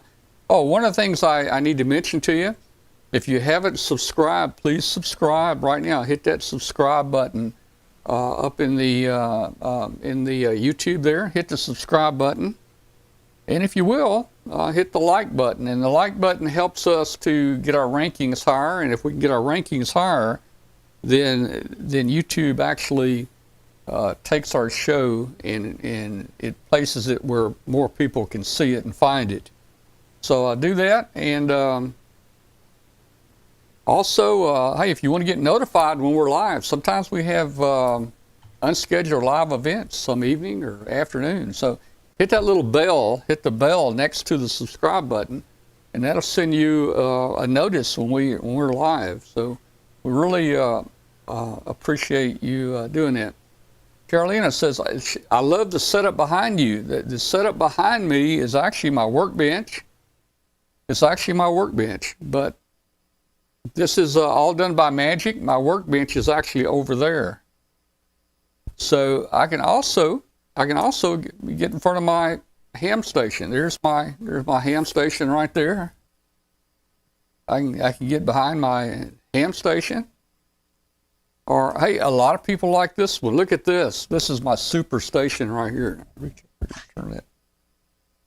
Turn that little knob right there on that Johnson matchbox there. And for all you guys up north, we have a studio up north. Hey, Tom, which one's the real background? Yeah, we have what was it, Bill? What's the real background? Yeah, well, I'll show you in a minute. There's the our northern studio, and here's our southern studio. And we can always go to Studio B if we need to. We can go to Studio B, which is right here. This is kind of neat, but I don't know. What he's not telling you is that northern studio shot he has was live yesterday. That's right. Yeah. And if you really want to see what's behind me, there you go, right there. That's what's behind me right there. So now you know the secret to our broadcast here. All right, well, guys, we've had a kind of a fun night tonight. It was great talking with Doug. Oh, I love talking to him. He's fun.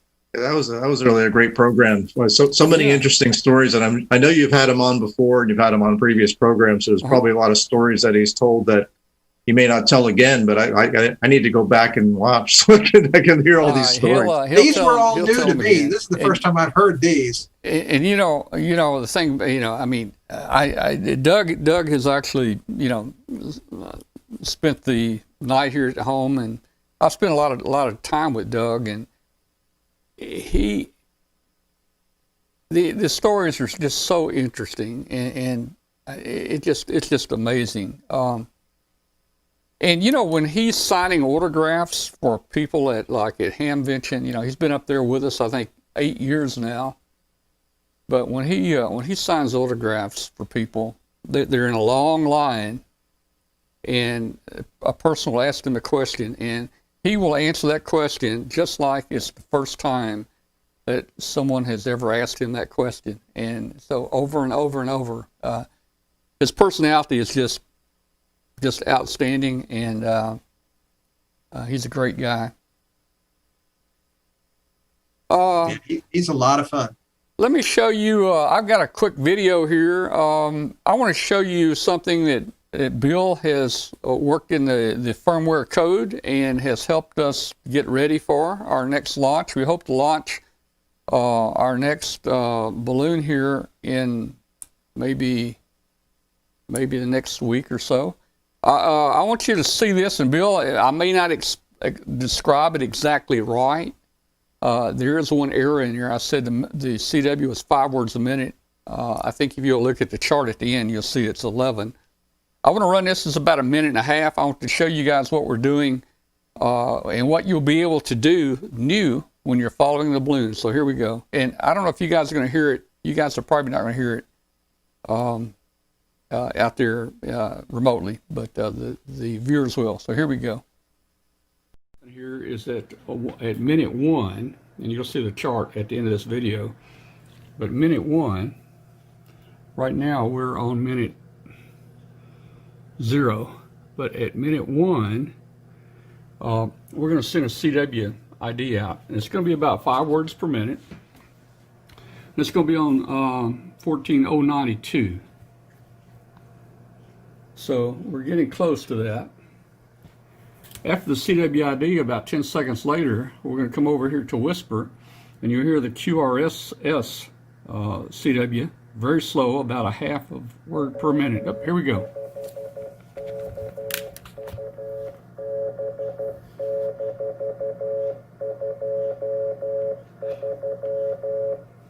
All right, you heard that? That was at the 1 minute mark right there.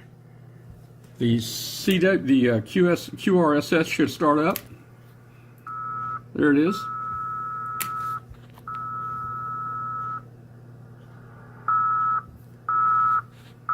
If you listen, that is very slow Morse code. It's about 1/2 word per minute.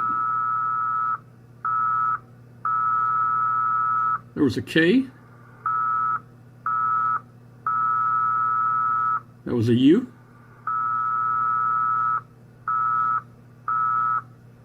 That was a B, W5KUB, at 1/2 word per minute. Now that'll be decoded with QRSS. Now, at the 2 minute mark,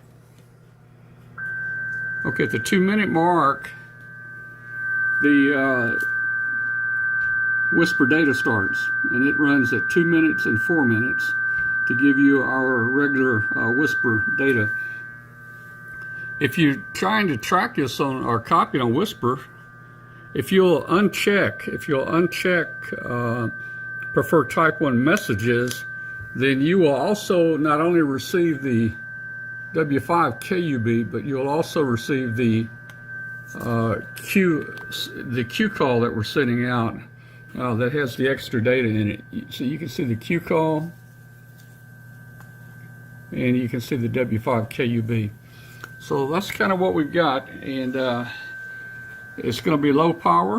I would imagine the CW beacon, if you're in the US, the CW beacon is only going to be heard if the tracker is flying over the US. So I doubt you're going to hear it very far away, but who knows?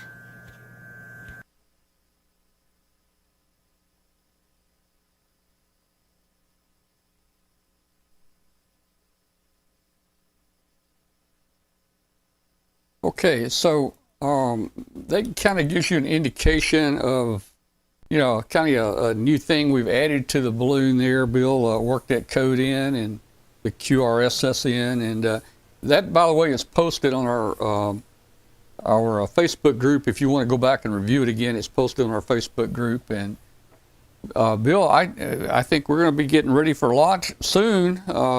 I've decided not to go with the amplifier. That thing is squirrely. I'll tell you, I mean, I ran it all day for hours and everything looked perfect. And then at one time I'd look and it would be up to 149 milliamps at one time. And I actually just took my finger and I touched the shield on the coax and I felt it like a little discharge. And then the current went back down to normal on the amplifier. So I don't know if I've got static building up or something's going on. but I don't want to chance putting an amplifier up in the air if it's going to go crazy. So we're not going to run an amp right now. We design our circuits in the real world, Tom. What was that, Bill? You know how we design our circuitry in the real world. How do you do that? We do all kinds of calculations and models and get it to the theoretical, what we goes in and what we expect to come out. And then a miracle happens. Oh, yeah. The miracle part is that's the part I'm having trouble with, the miracle part. And you know, man. There was I'll give an example of when I was in college. We made a transistor out of the actual die when we put it in an oven at 1100 degrees C to dope the thing. And we calculated that it would have to be in the oven for precisely 23 minutes. Well, all the students calculated about the same amount of time. Some went 23 minutes, some went 24, and all of ours were destroyed. They just punched right through, and there was no working transistor. The teaching assistants worked perfectly, and we asked them, what did you do different? I put it in for 22 minutes. Yeah. Oh, he says the calculation said 23, but then I tried it, and it failed, so then I backed it off a minute. And that's exactly how they do it when they produce circuit dies, when they're making integrated circuits. They work out what it's supposed to be, and then they work out what it actually should be by trial and error. Well, and here's the unknown. And one of the things that I was having trouble with for days, the antenna impedance greatly affects the current draw on that MOSFET. I mean, it can go anywhere from 15 milliamps to 150 milliamps. I mean, it just goes crazy. And I finally got it where on a 50 ohm dummy load, or my antenna, it was hanging in pretty steady down at the low milliamp range where I felt like it should be. But by the way, Tom, I think your 2 hours are just about up on they really are. We got about a minute. Let me just say thank you to everybody out there on shortwave that's listening today. You're listening to Amateur Radio Roundtable and a show about ham radio.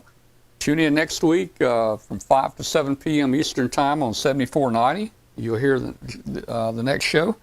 Or you can go to w5kub.com on Tuesday nights, and you can join the show live if you have internet.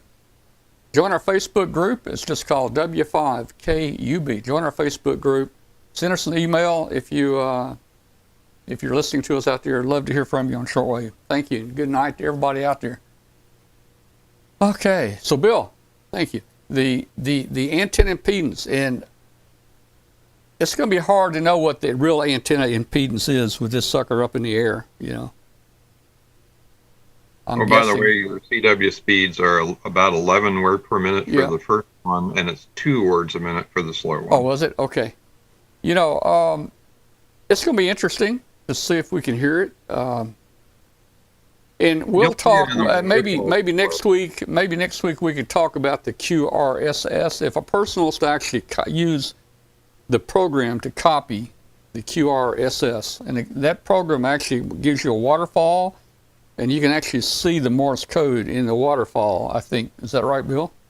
Yeah, it tends to noise average out anything that's random noise, and you just see a white line for the dots and the dashes. And I just tuned it in the other morning, and I was copying a guy from Great Britain and a fellow from Germany. Took about 3 minutes for the entire call sign to be sent. And there is a mode where they can go 10 minutes. But I think the majority of people I've been looking at, they take about anywhere from 3 to 8 minutes to send a call sign. And it's quite readable. You can't hear the code. It's so weak, but in the waterfall display, you can actually see the code. So even though you might be below the noise level for your balloon, you'll be able to see the code if you use one of these waterfall programs that are designed for this QRSS, which is a very slow CW mode. QRS means please send more slowly, is the Q signal for send Morse code slowly. So just like QRP is low power and QRPP is very low power, QRSS would be very low speed. All right. Hey, let's go ahead and close the show down. Thanks everybody for watching out there. Had a great night. Come back next week and see us. Join our Facebook group. Please subscribe to our channel. That'll help us out a whole lot. Hit the like button. Send me 3